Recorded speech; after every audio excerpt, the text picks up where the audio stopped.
The Miami Dolphins haven't won a playoff game in 25 years, and the Dolphins' lack of success begs the questions. Who's the most to blame for it, and who should be fired? Well, the God's honest answer is Miami Dolphins owner Stephen Ross is the most to blame for the Dolphins' lack of success. However, Stephen Ross is not going to fire himself, so we need to look at the second and third options on the pecking order to decide who should be fired, and those guys are General Manager Chris Grier and Head Coach Mike McDaniel. And on Spooky Halloween, Stephen Ross did indeed fire Chris Grier, and all signs are pointing towards Mike McDaniel being next. So since Stephen Ross fired Chris Grier, and it looks like he's going to also fire Mike McDaniel, then who should Stephen Ross hire to be the Dolphins' next general manager and head coach? Before we get into that, we need to discuss why Chris Grier was fired in the first place. Chris Grier was fired for two primary reasons: his inability to hire the right head coach, and his poor roster building and team management decisions. Grier has been the Dolphins general manager for 9 years, and during the past 9 years, he has hired 3 separate head coaches. He hired Adam Gase in 2016, Brian Flores in 2019, and Mike McDaniel in 2022. And despite hiring 3 different head coaches, Chris Grier is still 77-80 as the general manager for the Dolphins with no playoff wins while only making the playoffs 3 times in 9 years. So let's say the roles were reversed and Mike McDaniel was fired before Chris Grier. Would Chris Grier, should he have been trusted to hire a 4th head coach? Definitely not, because his team building and roster management decisions are as equally boneheaded as his head coaching decisions. We are not going to review every transaction and decision he has made over the previous 9 years, but we're going to discuss 2 primary reasons why I say that his team building and roster management decisions got him fired as general manager, which are his mismanagement of first-round picks and his failure to build and sustain a consistent offensive line. Let's walk through Chris Grier's first-round picks since 2016 and review how he mismanaged most of them. In 2016, he drafted left tackle Laremy Tunsil. He then traded Tunsil in 2019, which then he later became a Pro Bowler and one of the better left tackles in the NFL. In 2017, he drafted Chris Harris. That was a big whiff. In 2018, he drafted Minkah Fitzpatrick, and he later traded Fitzpatrick in 2019, which was in the middle of Fitzpatrick's second season in the NFL. And as we all know, Fitzpatrick later became an All-Pro and a Pro Bowler and one of the best safeties in the NFL. In 2019, he drafted Christian Wilkins, and Chris Grier couldn't get a deal done with Wilkins early on. Now, I know that Wilkins has been up to some weird stuff in Las Vegas. Him not signing him might have not been that big of a miss, but you still should have gotten a done deal early or earlier in Wilkins' rookie contract and kept him in Miami because he was playing really good football. In 2020, he had 3 first-round picks, and he drafted Tua, Austin Jackson, and Noah Igbenogany. Tua and Austin Jackson were given contract extensions, but Noah Igbenogany was a miss. Side note, the 2020 class was supposed to be Grier's best class. That's why he traded Tunsil and Minkah Fitzpatrick to secure more draft capital for the 2020 draft class. And now only 2 out of the 11 draftees from that draft class are even on the team today. Just let that sink in. The class that was supposed to be the foundation of the Dolphins rebuild, the reason why they were quote unquote tanking, and they only have 2 people from that draft class still on the team today. Anyway, in 2021, he had 2 picks in the first round, and he drafted Jalen Waddle and Jalen Phillips. Waddle was a hit, and Phillips is good when he was healthy. Both players were given contract extensions, but Phillips was traded to the Eagles, and because the Dolphins are now entering another rebuild, so now they're selling more of their assets. So yeah. In 2022, the Dolphins did not have a first round pick because of the Tyreek Hill trade. In 2023, no first round pick because of the tampering with Tom Brady and Sean Payton. So that's great. And lastly, in 2024, he drafted Chop Robinson, which has been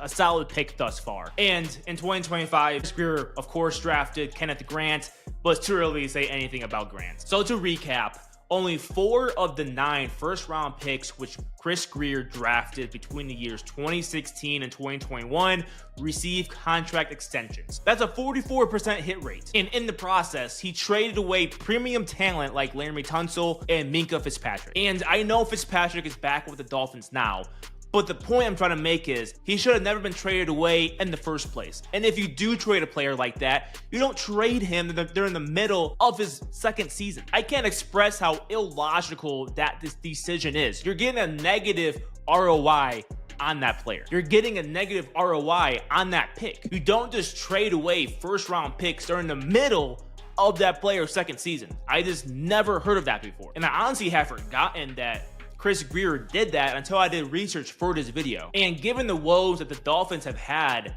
on the offensive line over the last 9 years, I'm pretty sure they would love to have a left tackle like Laremy Tunsil. And speaking of offensive line woes, Chris Grier was unsuccessful at building a consistent and sustainable offensive line at all, which is a huge reason why the Dolphins haven't made the playoffs consistently and haven't won a playoff game. The Dolphins offensive line was graded one of the worst offensive lines in the NFL almost every season under Chris Grier's management. The only years that they were merely average were in 2022 and 2023, the same years that they made the playoffs. The poor offensive line play is entirely unacceptable given the fact that Grier was general manager for 9 years. And Dolphin fans should be happy that he's no longer with the Dolphins. I'm over here getting mad about Chris Grier. I'm not even a Dolphins fan. But if Chris Grier built a bad roster and is a big reason why the Dolphins haven't had any playoff success, then should Mike McDaniel be fired as well? Or should he be retained by Stephen Ross and the new general manager? Before we answer that, we need to address who the Dolphins should hire to be their new general manager. The Dolphins' new general manager needs to be highly proficient in scouting in order to build the roster through the draft, which is something that Chris Grier struggled with, seeing as though only 9 out of 22 starters for the Dolphins back in week 1 to start the season were drafted by Grier or signed as undrafted free agents. Again, let that sink in. 9 out of 22 starters were guys that Chris Grier drafted. Therefore, Stephen Ross should target individuals who hold positions related to player personnel on teams who have successful drafts on a consistent basis. Because holding a position in player personnel means that you are involved in scouting. That being said, Jon-Eric Sullivan of the Green Bay Packers front office will be a great fit for the Miami Dolphins. You have probably never heard of Jon-Eric Sullivan, so let me tell you a little bit about him. Jon-Eric Sullivan is the vice president of player personnel for the Packers, and he interviewed with the Raiders, Titans, and Jets last year, where he reached the final stages for the Titans general manager job. Sullivan has been scouting for the Packers since 2008,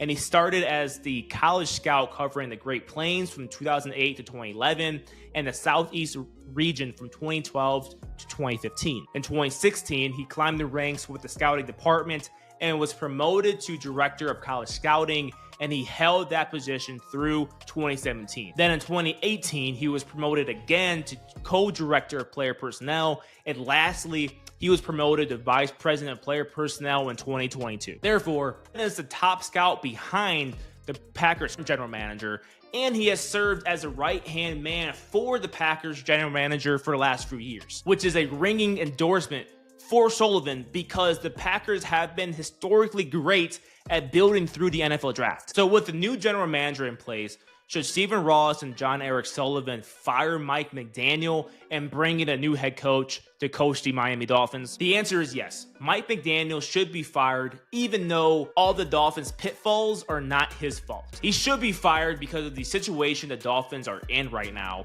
which is entering a massive rebuild. Typically, it's best to align the general manager and the head coach together to ensure they're lockstep with each other while they make decisions on how to rebuild the team. Therefore, based on the current circumstance, Stephen Ross should fire Mike McDaniel since he fired Chris Grier. Also, it's not like Mike McDaniel is a stellar head coach. Even if Stephen Ross retained Mike McDaniel, he would be a lame duck head coach in the eyes of the new general manager. And Mike McDaniel is a lame duck because he can't get his guys to be disciplined at all. The Dolphins have been one of the most penalized teams in the NFL since 2022. In 2022, the Dolphins led the NFL in penalties with 144.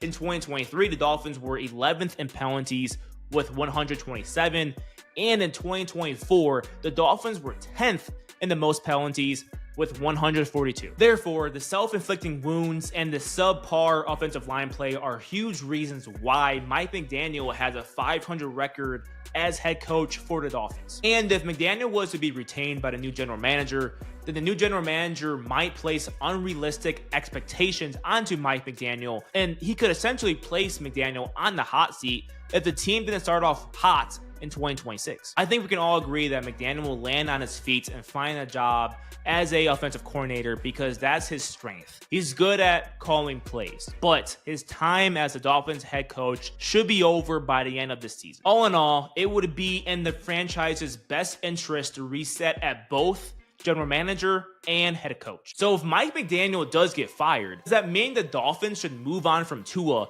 and draft a new quarterback in 2026? And which college quarterback should they target in the 2026 draft? Before we answer that, we need to address who the Dolphins should hire to be the next head coach. Albert Grier for Sports Illustrated reported that Stephen Ross might be interested in current Dolphins defensive coordinator Anthony Weaver to be the Dolphins' next head coach. But hiring Anthony Weaver would be a bad choice. The Dolphins have hired 3 consecutive first-time head coaches, and it's time for a change in strategy. It's time to hire someone who has head coaching experience with actually winning games, and someone who is offensive-minded in case they do decide to draft a new quarterback. Therefore, there's one guy that's a perfect fit for the Dolphins, and this guy happens to know Jon-Eric Sullivan from his days with the green and gold. And that guy is Mike McCarthy. Listen, I know Mike McCarthy isn't the popular pick, but he's a better coach than what most people give him credit for. First, Mike McCarthy is highly experienced and he's a proven winner at head coach. McCarthy has spent 18 years as a head coach in the NFL, and he has won 174 games and lost 112. That's a 61% winning percentage. During his 18 seasons as head coach, he won the division 8 times and finished in the top 2 in the division 13 times. And he's a Super Bowl champion.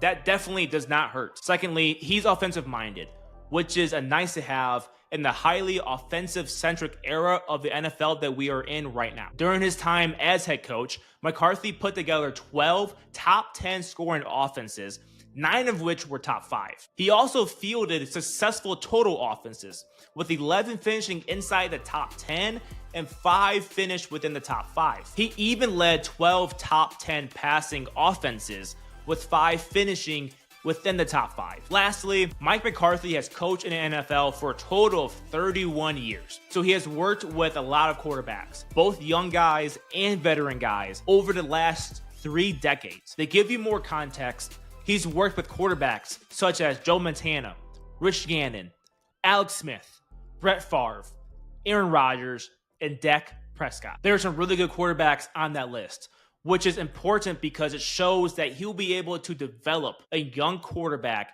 if the Dolphins decide to move on from Tua. So again, that begs the question, should the Dolphins move on from Tua? And if so, which college prospect should the Dolphins target in the 2026 draft? Yes, I think the Dolphins should reset a quarterback, but we will need to address which college quarterback they should draft in another video. Until the video about which quarterback the Dolphins should draft in 2026 comes out, I think you will like our video about who the Tennessee Titans should hire to be their next head coach to unlock Cam Ward's potential. I will put the link for that video in the top right corner of your screen. Thank you for watching. This is Brendyn with RFL Show, and we'll see you in the next video.